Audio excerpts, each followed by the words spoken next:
If your TCL television screen is flickering, flashing or blinking, here are quick fixes to try. Start by power cycling the television. Turn it off, unplug it, hold the power button on the television for 15 seconds. Wait 60 seconds, then plug it back in. Next, check all HDMI cables and connected devices, unplug them, inspect for damage, and plug them back in securely. Go to settings, then go to display and sound, then go to picture settings. Try different picture modes like movie or vivid and lower brightness or backlight. In advanced settings, disable motion clarity or LED motion clear.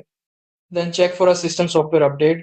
Go to settings, then go to system, then go to software update or device preferences, then go to about, then go to system update for Android models. If issues continue, try a factory reset from advanced system settings. Also, test other HDMI ports, built-in apps, or devices to isolate the problem. For gamers, if flickering only happens while gaming, try disabling VRR, variable refresh rate, in your console settings. One of these should solve your issue.